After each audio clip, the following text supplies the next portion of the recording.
জাতীয় কবি কাজী নজরুল ইসলামের নামে আয়োজন, অথচ সেখানে নেই নজরুল গবেষক, শিক্ষক, শিল্পী কিংবা নজরুল প্রেমীদের নাম।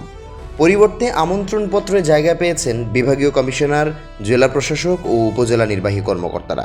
গেল 15 বছর অসংখ্যবার এমন চিত্র দেখেছে দেশবাসী। তবে বদলে যাওয়া বাংলাদেশে যোগ্য ব্যক্তিদের সম্মান দিতে বদ্ধপরিকর প্রধানমন্ত্রী তারেক রহমান। তাই বিষয়টি চোখে পড়তেই অসন্তোষ প্রকাশ করেছেন সরকার প্রধান। প্রকাশ্য অনুষ্ঠানেই সংস্কৃতি মন্ত্রণালয়ের দায়িত্বশীলদের কঠোর ভাষায় সতর্ক করেন প্রধানমন্ত্রী।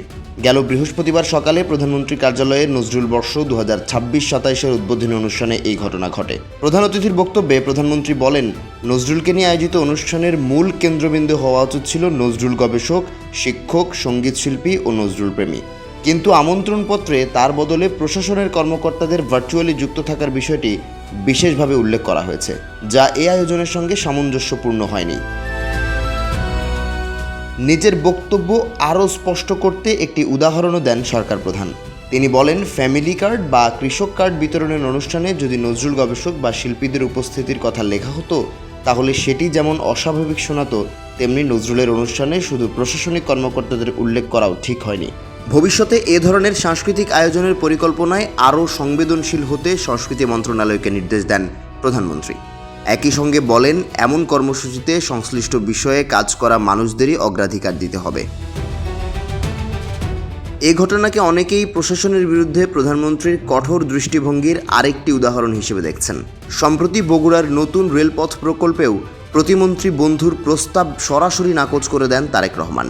প্রতিমন্ত্রী মীর শাহে আলম রেল লাইনের রুট পরিবর্তনের সুপারিশ করেছিলেন, কিন্তু এতে ব্যয় বাড়ত, অধিগ্রহণ করতে হতো অতিরিক্ত জমি, ফলে সম্পূর্ণ প্রকল্প বাস্তবায়ন পড়ত শঙ্কার মুখে। সবকিছু বিবেচনায় নিয়ে প্রধানমন্ত্রী সেই প্রস্তাব বাতিল করেন। একই সঙ্গে নির্ধারিত পরিকল্পনা অনুযায়ী দ্রুত প্রকল্প বাস্তবায়নের নির্দেশ দেন।